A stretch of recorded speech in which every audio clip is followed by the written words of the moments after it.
Kinan merasa ingin muntah. Aku akan berpikir tentang hal ini. Kinan mengerutkan kening dengan jijik.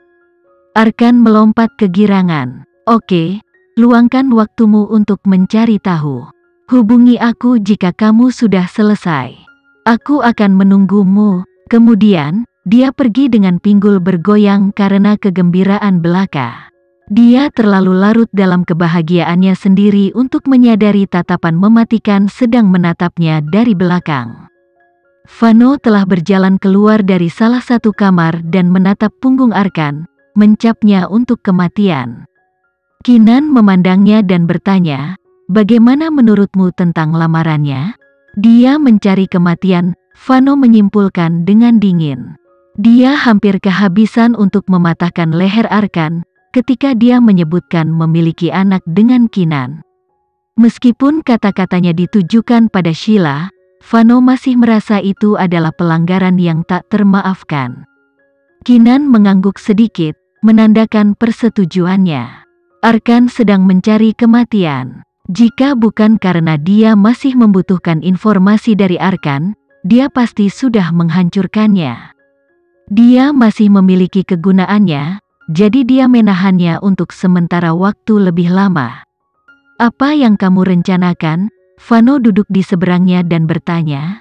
"Apalagi yang bisa aku lakukan?" "Tentu saja saya akan memenuhi tuntutannya," kata Kinan sambil tersenyum jahat. Tentu saja, Vano tidak cukup naif untuk menerima kata-katanya begitu saja. Dia mengangkat alisnya sedikit dan menggoda. "Dan apa sebenarnya yang kamu maksud dengan itu?" Kinan tersenyum dan menjawab, "Aku akan memberinya lebih dari yang dia tawarkan." Kinan tidak segera menyetujui kondisi Arkan tetapi menyeretnya keluar selama beberapa hari. Dia menunggu sampai Arkan datang kepadanya karena perusahaannya berada di ambang kebangkrutan. Namun, dia juga tidak setuju dengan mudah.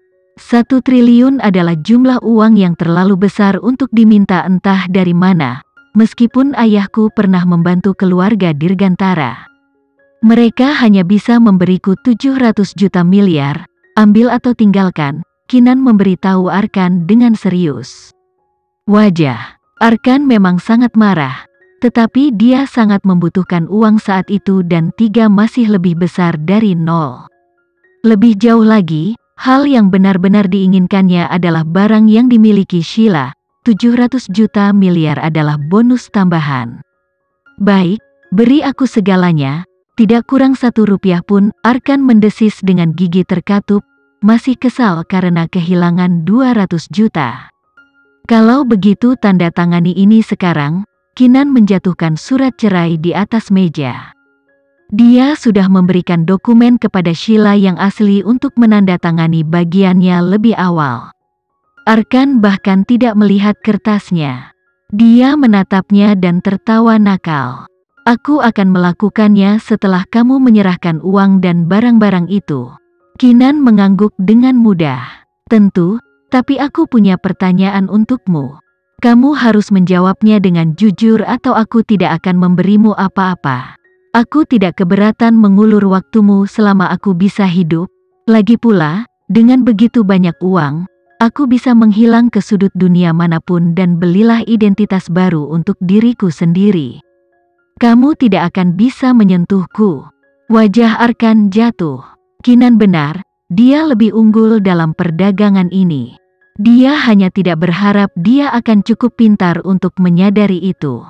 Jika bukan karena fakta bahwa perusahaannya menghadapi kebangkrutan, dia tidak akan membiarkan wanita jalang itu memperlakukannya seperti ini. Namun, untuk tidak memprovokasi dia tersenyum dan berkata, "Tanyakan saja. Aku akan menjawabmu jika aku bisa." Kinan memberi pengawal di dekatnya sinyal nonverbal dan penjaga itu bergerak maju untuk menyerahkan sebuah kotak padanya. Di dalam kotak itu ada peti mati persegi panjang hitam. Mata Arkan praktis bersinar ketika dia melihat benda itu. Kinan memberinya tatapan dingin dan bertanya, "Benda apa ini dan mengapa kamu bekerja sangat keras untuk mendapatkannya?" Arkan mengalihkan pandangannya untuk sementara sebelum menjawab sambil tersenyum, itu tidak penting, itu hanya sampah bagimu.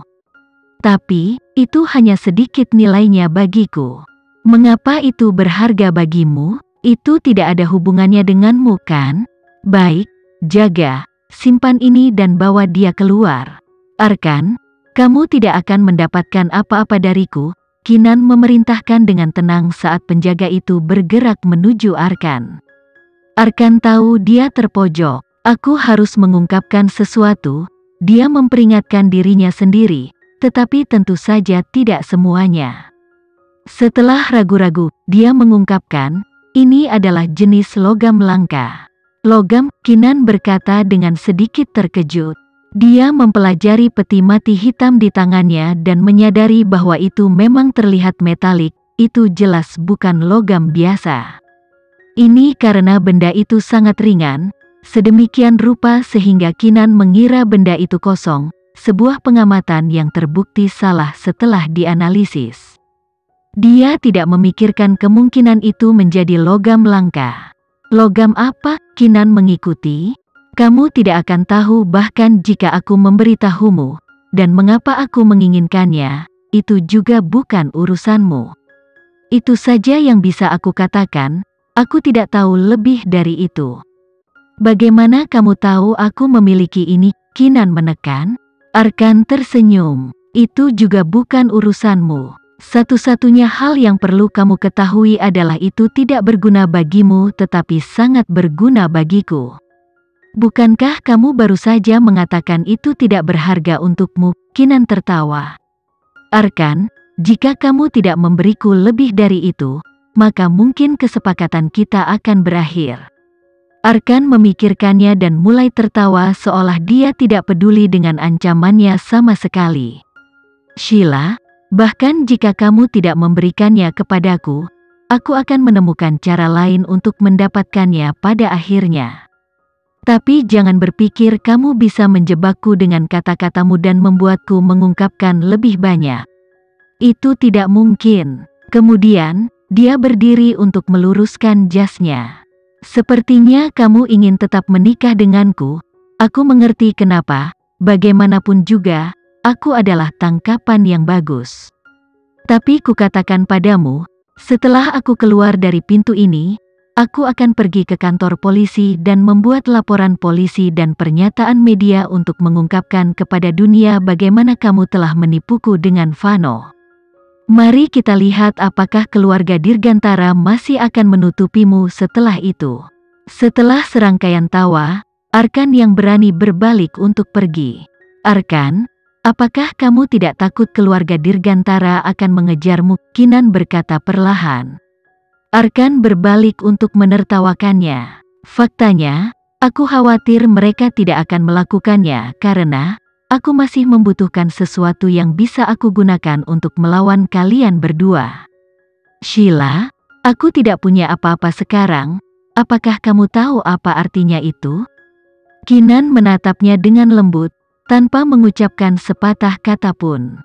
Arkan mengungkapkan dengan aksen dramatis, itu berarti aku tidak akan rugi apa-apa selain segalanya untuk diperoleh. Jika kalian berdua ingin datang untukku, maka aku menyambutnya. Mari kita lihat siapa yang lebih rugi. Kamu benar-benar bajingan, Kinan mengamati dengan lembut. Sesuai dengan nama bajingannya, Arkan menjawab, aku senang kamu akhirnya menyadari itu. Jadi kamu ingin aku memberikannya atau tidak? Tentu saja aku akan melakukannya, karena aku tidak tahan denganmu lagi. Arkan berpikir ini berarti Kinan tidak tahan menjadi istrinya lagi, sementara Kinan benar-benar berarti dia tidak tahan menghirup udara yang sama dengannya lagi. Arkan tersenyum penuh kemenangan. Lihat, seberapa sulit itu. Kamu seharusnya melakukannya lebih awal dan menghemat waktu dan masalah kita berdua. Beri aku nomor akunmu, aku akan melakukan transfer sekarang, perintah Kinan langsung. Dia sudah bosan dengan percakapan ini. Hati Arkan melonjak kegirangan dan mengungkapkan informasi banknya padanya.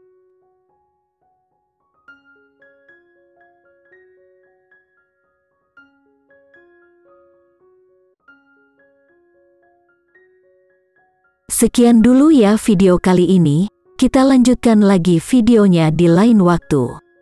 Oh iya, bagaimana menurut kalian? Semoga bisa sedikit menghibur kalian semua. Untuk teman-teman yang baru nonton, jangan lupa subscribe ya, hehehe. Dan kalau teman-teman ada yang ingin gabung langganan, bisa langsung gabung saja untuk dapat fitur yang menarik dan sedikit membantu Mimin. Terima kasih banyak sudah menonton, sampai jumpa lagi, bye.